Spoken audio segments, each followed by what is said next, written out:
Before we get started, I want to personally invite you to join me for a live Fintech Leaders recording and happy hour with Stuart Sopp, CEO and co-founder of Current, a multi-billion-dollar fintech built in New York City.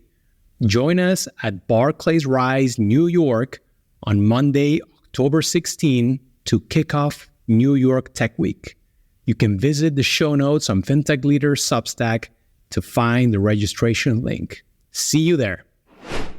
We decided that we wanted to be a global company from the get-go, and then that had implications in Brazil, right? So first of all our documentation, all our payrolls, everything is written in English. So even for Brazilian clients in the beginning, they said, "Oh, we only have Brazilian clients. Why do I have to train my team to speak English? Why do I need to see your guides in English?"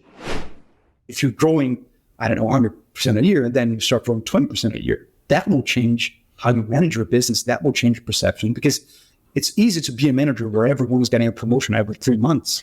It's easier to be a manager when the company only celebrates successes and doesn't have to learn from much failure.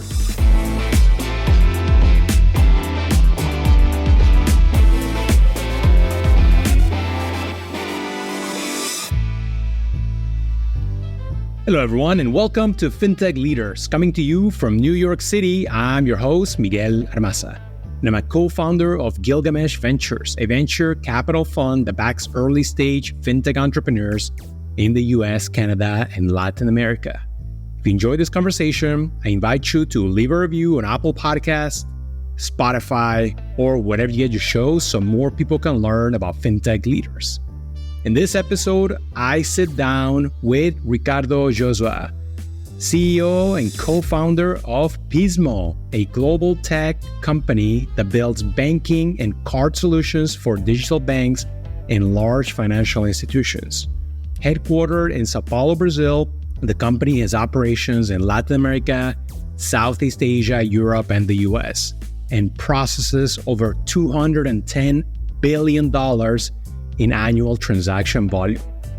Importantly, back in June 2023, Visa announced a definitive agreement to acquire Pismo for $1 billion in cash, making it one of the largest fintech acquisitions announced this year worldwide, and certainly the largest one outside of the US. The transaction is still subject to regulatory approvals, so we couldn't talk that much about it. Pismo's investors include Redpoint Brazil, SoftBank, Amazon, and Accel. In this episode, we discuss from Brazil to the world, the importance of having a global mindset from day one, partnering with fintechs and large banks, how Pismo went from mostly fintech clients to selling to some of the largest banks in the world, building a modern system while still connecting to legacy technologies, advice for company builders and leaders to navigate both great times and choppy weathers, and a lot more. Well, Ricardo, thanks for joining Fintech Leaders, and more importantly, thanks for opening your doors to your headquarters in Sao Paulo, where we're actually recording live in Brazil today. Thank you for having me, Miguel. Yeah, I'm excited to be talking. It's not often that you meet a global fintech leader in Latin America, but it's happening more and more, right? So some of my past guests included, for example, dLocal. That's another global company coming out of Latin America, and so we need more like Pismo. Tell us a bit about the origins story. How did you get involved? How did you meet all the co-founders, and then we're gonna talk about the last close to a decade and all the good things that you've built. Time does fly. Well, I've met my co-founders about 25 years ago, and the first 15 years of those 25 years together at a company that I co-founded, another fintech in Brazil, and we left and sort of did our own separate things for a few years, and then Dani, who's now my co-founder and CTO, she traveled after she left the company that we used to work for. She used to work for after I left. She went on a trip to Silicon Valley, to California, visiting some tech companies back in 2014. I think fintech was still sort of a novel thing. And, she came back very excited saying, oh my God, we're benchmarking yourselves and comparing yourselves to the incumbents, right? And sort of striving to become like the incumbents more and more. But there's sort of this new generation of companies, cloud-based, API-enabled, microservice-based. The technology is completely different. And she used to be, as a CTO for a former company, she used to be responsible for infrastructure. And part of her sleepless night, I guess, the important part of her sleepless nights were spent managing physical infrastructure and focusing on stuff that was very run-of-the-mill, so very basic and prosaic, but still necessary. And she was very excited about the technology and the possibilities. And we would tell the story, quite often here to friends and peers alike. And it wasn't a very obvious decision for me to join initially because, seems like sort of a rehash of what we've done. But I think she had sort of an ambition to do something much broader. And it kind of said, listen, if we want to do this, we should look to the future, right? And at that point, we were influenced in Brazil, not only us, but a lot of people were paying a lot of attention to the digital wallets in China at that point. Thinking, oh my God, there's so many things that you can do with new technology that could change the payments landscape. At the same time, I knew that you had to build new stuff that still had to communicate with existing infrastructure and rails. I think that's a challenge that many innovators don't realize, right? You have, to a large extent, to leverage existing stuff or at least integrate with existing stuff in order to grow new stuff in most cases. And so we built this company to use new technology, but more importantly, to enable new technology while still being able to connect with sort of legacy technology as well. And when you look at how the company looks today versus the original vision, how close are they? And maybe share about that initial vision and how you set out to build it. Yeah, well, I guess there's a lot of hindsight thinking here that it's unavoidable, right? So I don't mind saying, and I tell this to people who ask you, the vision usually remains consistent, but even strategy changes, right? We had a view of a less enterprise kind of business when we started out.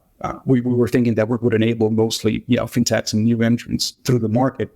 But at the same time, we realized early on that enterprise companies and incumbents had to change themselves. And these guys are still, even today, after, fintech has become a staple thing. Pretty much everyone and my grandma knows what the fintechs or have heard about fintech at this point. Still, if you look at most markets, incumbents are still largely the big players in most markets. Fintech is still 2% public revenues for financial. There, yeah. So it's still a very small piece of the pie.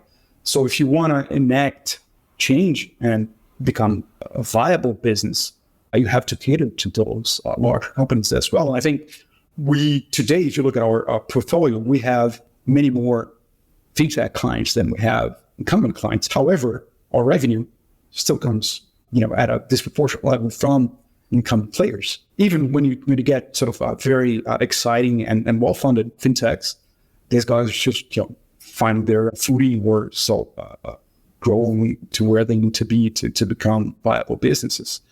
So I think that's the major change. I think we were setting out to become a more agile as a customer basis, sort of a fintech basis, and now we have a lot of enterprise clients. I think that's the step we didn't anticipate. I didn't think it was possible anyways at that point. How was that initial pitch when you went to your initial customers? When we were asking, why is this important? Yeah, well, for fintech clients, everyone was sort of preaching the same story, right? We were saying, listen, there's only so much you can do with customer experience and UX and UI. You can create the most innovative app in the world. If you're still relying on sort of infrastructure that was built 30, 40 years ago, you're going to find bottlenecks. You're going to find problems. And we knew that even from some of the incumbents that had, if you lived in any major capital in the world at that point, most banks in 2015 or 16 already had large swaths of their headquarters, dedicated to agile squads, to, user experience, customer centricity, blah, blah, blah. And, they had all the bean bags and, the ping pong tables in one floor. And these guys would, do a lot of stuff, but when it came to sort of actually implementing those and rolling those out, they would find that they were being bottlenecked by the infrastructure that they were relying on. So when you talk to, and even today, when you talk to a fintech, they don't want to start with legacy infrastructure. They want to start with something new that is future-proof to some extent, at least. But increasingly, I think incumbents sort of realizing that, well, and again, it's not like an insight. I think most incumbents felt the pain of living through that. It's just that it takes a while for them to equate the need of change with the risks involved in changing. So we were lucky enough to be in the market, to sort out in the market in Brazil, where the challengers were really giving hard time to the incumbents, right? Incumbents were concerned. So I think that was, at that point, a very important junction for us. So when you started building, you've mentioned modern technology a few times. When you started building, you and your team had a choice, actually many choices, what technology to use, right? How was that initial decision? What gave you confidence that the technology you were deciding to use was going to be the correct one? We did, to be honest, right? I think, Donnie, of course, can have more elaborate answers for that. But I can tell you that we had lived at that point, and we were, I think most of us approaching 40s when we started out, were already at 40. So we had lived through many changes. And our first company was a challenger, challenging mainframe infrastructure and replacing with the client-server technology. So we knew that this was something that was happening. And we knew some of the things that we had suffered through that change. And we were trying to address those. And first of all, is how do you keep recycling more services? Because the only way to future-proof yourself is you have to kill your own existing infrastructure over and over, right? So at that point, we just wanted to make sure that we built existing sort of what was at that point the best technology available. And of course, it was public cloud, microservices. But also, I think one of the appeals of API-enabled microservices was that most of the documentation for that was explicit in the payload. And I don't want to get too nerdy here, but one of the problems we had with previous technologies was that when you had to change something, you had to excavate and find out what were the implications of changing something. And today, or you have to rely on what the coders left as documentation for that, or even the product guys left as sort of functional documentation. And sometimes those wouldn't match, and sometimes that was not clear. And with smaller microservices, you have contained things that you could replace as long as they kept the contract with the outside components stable. And you could make sure that those communications were explicit, right? So the payloads were explicit. So I think those were some of the concerns we had early on. And we still spend a relevant chunk of our engineering structure to refactor existing APIs. So if you look at our squads today, they're all sort of the pizza-sized squads, blah, blah, but importantly, we make sure that a significant portion of their time, usually between 20 and 40%, is spent refactoring existing functionalities, not creating new stuff, not extending functionality, but sort of rebuilding technology for that existing function. So that's one of the ways we future-proof. And was your team, especially the tech team, mostly local in Brazil, or did you hire internationally from day one? No, I think, when we started out, well, it was 4 of us, of course, the founders.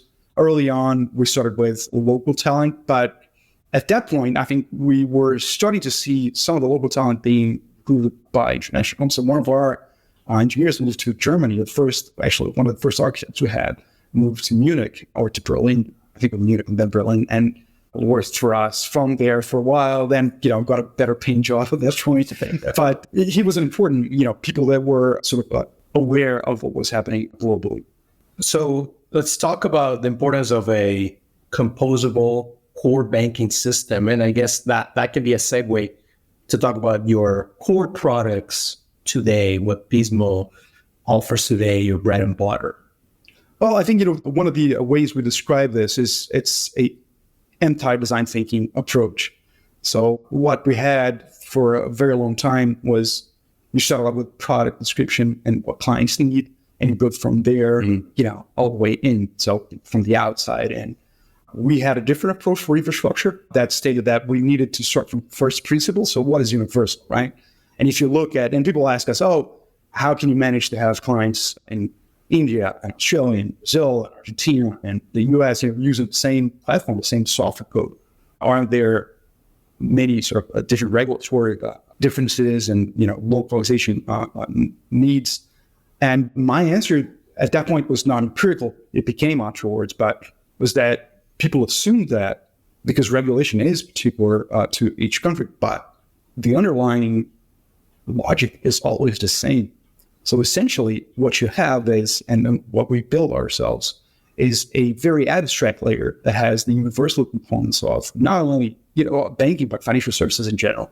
So it has a ledgering system for assets and liabilities. It has a transaction processing capability that sort of moves balances around. You have an event-driven network that responds and reacts to events. And you have an entity management system that creates accounts, users, tokens, credit cards, debit cards, PIX tokens in Brazil, UPI tokens, so whatever form of associating a user, be it a company or a person, to that structure. So that's the underlying layer, and that's a very deliberate universal layer. Everyone uses the same layer for every different set of products that we provide. Now, on top of that, you still have to connect to the existing world, new technologies, older technologies. So in the case of Brazil, we saw PIX and card rails and older payment rails, faster payments, ACH and FedNow. So everything has to be available, but you need to connect those. But those shouldn't define how the system is designed. So, of course, if you look at, most of the protocols for banking today, they were built 30, 40, 50 years ago. We still use them. This is pre-internet, certainly pre-smartphones, in most cases, in all cases, and in most cases, pre-internet. And you can use and communicate with those people, but those shouldn't define how your system is built. And that's a very important decision to make, I believe. So although we still have, if you look at your bank statement today, most places in the world, you will see very terse and sometimes confusing descriptions of what you did with your transactions, because this was built in most cases with rails that had limitations in bandwidth even, right? And you had to communicate through a phone line, a copper line that would only carry that much data. But that doesn't mean that you should define your system by that. So if you want to embed a live video capture of a transaction, in theory, you could, right? You stream 4K movies today, every day. Is that reality today? It's not. Do you do a lot of synchronous processing for multi-factor authorizations? Not in most rails, or pretty much just in closed loop rails. However, your system should be ready for those kinds of changes. So many changes will take a long time, but we believe that we should have a sort of infrastructure layer that is prepared to connect with newer technologies that we already know. It's not that this is technology for the future, it's technology that we know, but it's not implemented and rolled out yet. It's just like anything else, right? With TV components or chip components or stuff, the science is way ahead of what actual manufacturer is able to do. The same thing happens with payments. It's just that it's not as visible. We already have and understand how things could be better from a scientific standpoint, if you sort of excuse my sort of poetic freedom here, but that doesn't mean that that's the way it works today. So we have to be prepared for the science, but be connected with the actual engineering of the line. It's, as they say, the future is already here. It's just not evenly distributed. Exactly. And then not rolled out. I think, it's probably, in this particular case, an apt description, which is we are still constrained by some of the bottlenecks of technology. I've used many times this metaphor that I've heard, from someone back in the day. I used this in 2020 last year, which is the width of roads that were defined by, Roman chariots, defined as sort of width of tunnels, and that restricts some of the components for rocket launching, because we still have to ship components from place to place using trains, and the trains will have the width of the tracks that were defined by this. So there are some constraints. Now, that doesn't mean that you should build your technology based on those constraints. You can, live with those constraints as long as they exist. But tomorrow, if there's another way to sort of carry those, or you can sort of go through the coast, or if you can sort of send through space, your technology should be able to leverage that capability. And I'm guessing also one of the limitations of legacy systems is that they were not built for a global financial system, whereas you have been global almost from the get-go. You started in Brazil, but now you have offices in 5 countries. You have clients all over the world. How transportable, I guess, is your technology from serving a customer in Brazil versus India versus US? Well, we have a very good deal with that because we don't need to transport because we don't build the infrastructure ourselves, unlike our previous. So we don't have to deploy anything. So as long as there is a public cloud provider in the country, and that is a limitation, by the way, for some geographies, but as long as there are public cloud providers, and we had believed from day one, and again, this is not a controversial position that cloud would eventually take over infrastructure because it just makes sense.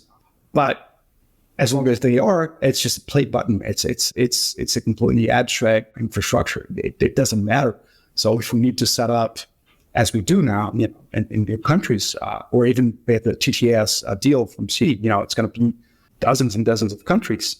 Whenever you need to set up an infrastructure, you just play a button and set up the infrastructure to a cloud provider.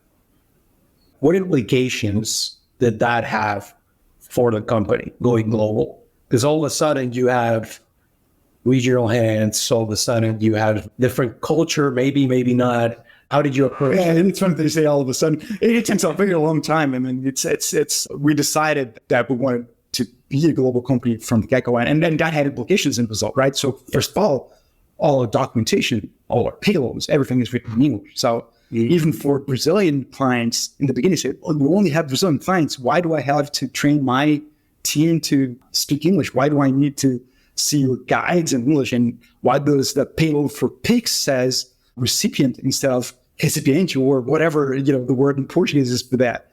And we said, listen, you already have to leverage existing technology from other countries, and the lingua franca today is English. So you need to learn English. If you don't, you won't be able to use your technology anyways, because you will need other components that are not provided by ourselves.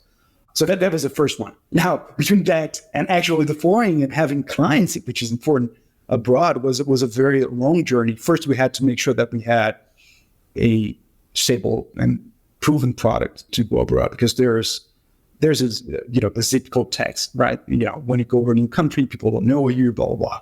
Of course, we had the luck and fortune of meeting Vishal, who's now our CEO for international expansion, who was at that point a McKinsey partner working for financial services, but had previously worked for Citibank and Barclays deploying global infrastructure. And he knew, what were the needs and some of the pains that these clients globally had, and also he knew people, right? That also is important.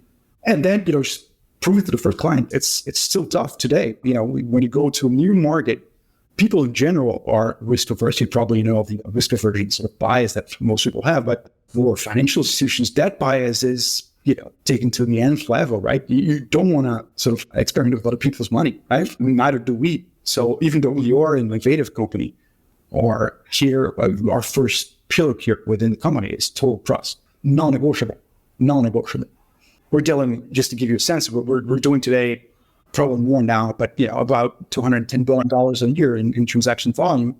And if you can pass up, right? And this is just the beginning, right? We're rolling out large operations that's going to grow exponentially in the next few years. And you have to know the responsibility that represents. So, culturally, I've said this before, I don't love the idea that we are culturally different.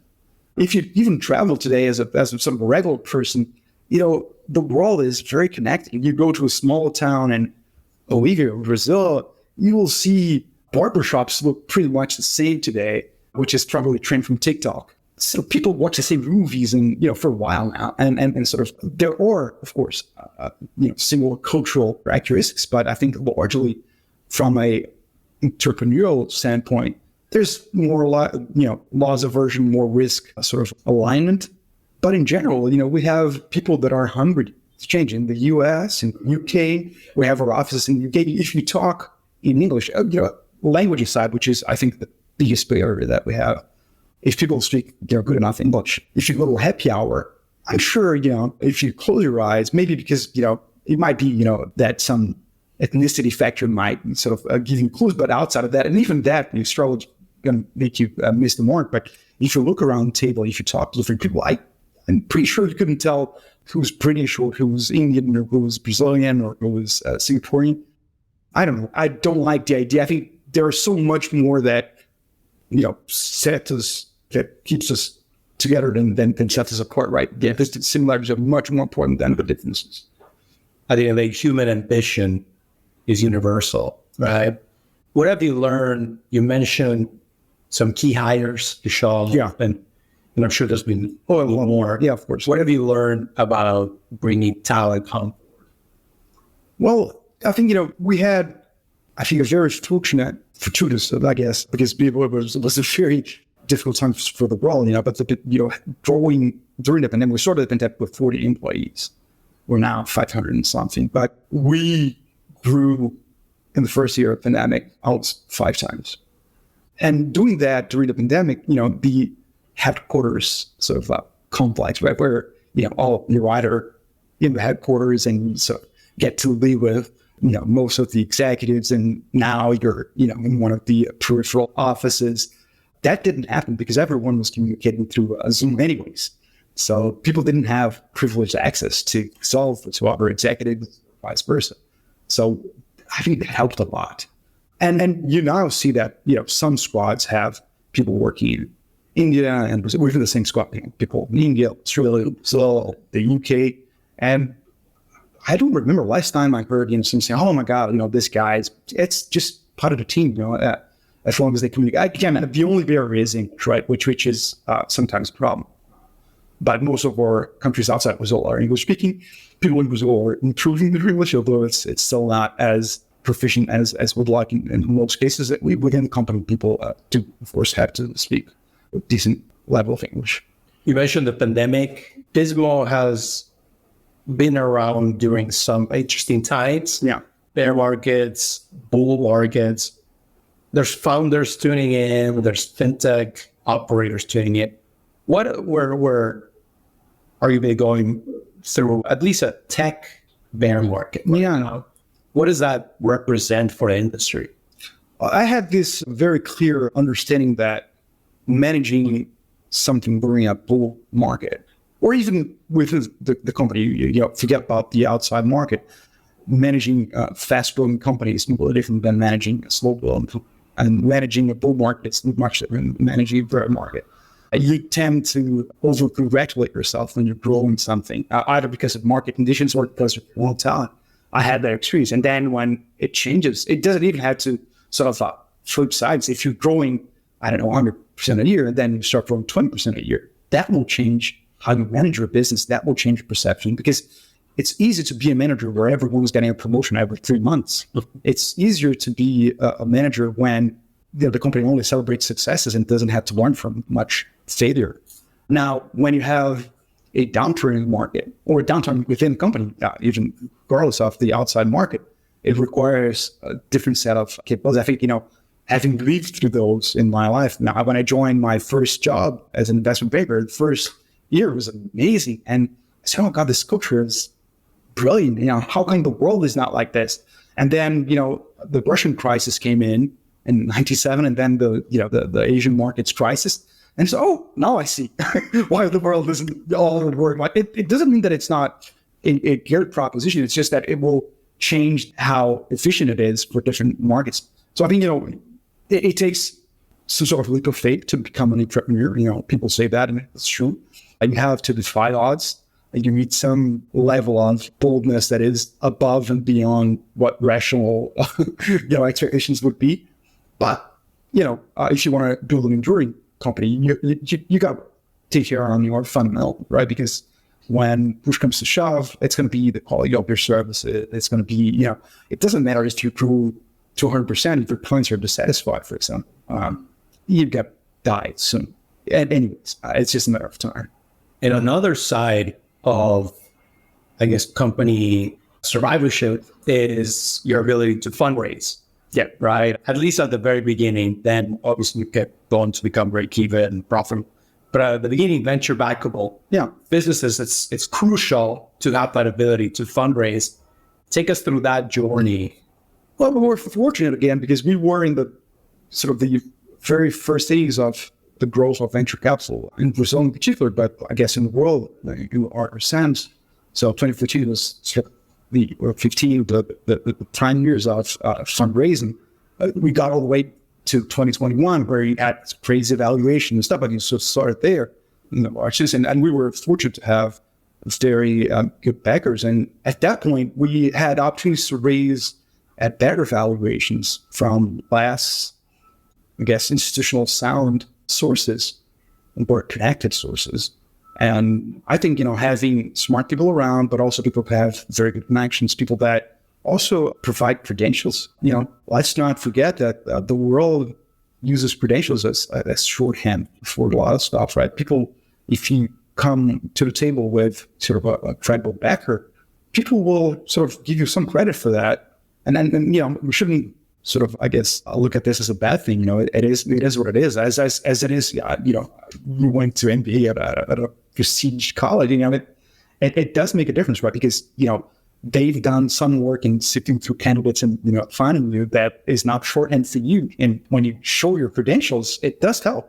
It doesn't mean that credentials are perfect, but they do have a role in this process. So I think choosing the right backer is very important. And there is a lot of talk of funds will help you in operation. Everyone will say, well, we're strategic, we'll help you build this, blah, blah. But I think, one of the things that we wanted is someone that had, relevant credentials. And also we talked to, at that point, to entrepreneurs who had problems with their companies that were written off from the fund, for example. That's important, right? Because again, everyone will behave a certain way when things are going well. You want to know how they will behave. So the litmus test is how they will behave when things sort of turn sideways. And that was an important thing. Luckily, we didn't go through any crisis, but it's important, I think, evaluations of people who are looking to fundraise, how your funder will behave if you go through difficult times. Will they sort of rush you aside and say, well, I'm focused on something that sort of has better chances of surviving, or will they back you up and go through those hard times? Yeah, and by the way, your fundraising journey, it's still a process, right? And then congratulations, I know you guys announced the transaction that I know is currently being worked up, the acquisition of Visa. Yeah. So I think that's going to be a global example, not just a regional one. And so that's massive progression. Yeah, we were excited. Again, it's pending a regulatory approval, but we believe that this is a very, for us, a very exciting opportunity to accelerate our presence globally, right? And as I said, financial services is something that people don't take lightly. So having the heft of one of the largest financial companies in the world is certainly would be interesting for us. Yeah. We'll have to do a follow-up episode to talk more about it. Yeah. So before I let you go, I know that you have a great relationship with your co-founders, and you're a team of 4. And if you study entrepreneurship, most of the great companies, they're usually a team of 2, right? But that's not always the case, of course. Tell us a bit of that co-founder relationship. Oh, again, I think one of the main things here is that we sort of had worked together, the 4 of us, for the fair development side before we joined forces here. And I wanted to make sure that everyone had skin in the game when it started because, early days, tough, right? You have to, spend your own money developing the business. You have, even before seed, right? You have to show something for it, right? People are not usually buying PowerPoint, so you need to sort of work it out, provide your time, which is important, sometimes your money, but which was our case. So we needed to be with people that we trusted. And also, I think they're, having worked together in different roles, so proved the complementarity of our skill sets. And I think we had an interesting dynamic. And I think, regardless of how many founders we were, and I think, being a single founder is something for me, and I can say this, I would never have been able to do what I've done so far, or a fraction of it, if I were alone. I have zero doubts about this because you need support. There will be, moments of doubt, moments of exhaustion, even, moments of, and you need someone to help you out and someone to be important, someone who can actually challenge you with respect and trust. And I think, you need this dynamic, right? So, we have different tensions here all the time. I think that's more important than the number of people, right? You need someone who's more connected to the ground and sort of making things sort of happen and focus on execution. But we also need someone whose head is closer to the cloud and, sort of looking at the big picture and pushing forward and doing sometimes taking more risks than the rest. So, I think the balance is more important than the number of people. And I know you were involved with Endeavor. I'm guessing first as someone being mentored. Yeah. And now, do you also enjoy mentoring future generations of founders? Yeah, of course. Yeah, we wanted to give back to the community. I think everyone does. It's a very net positive for mentors and for mentorees, right? So it's being able to talk to smart people that are sort of because it takes you yourself from story or clients that it's right. It takes a very special type of temperament to take on the risk of leaving a corporate job or path and sort of starting with a blank page. It's frightening and it's bullying to see other people doing that all the time, and it's humbling in essence. I think that's very important. So it keeps you grounded and so on. You remember how it was for me when you started, right? Again, I told you in the beginning of the podcast, we tend to do a lot of hindsight thinking and I knew it. You did it, right? You probably didn't know as much as you did.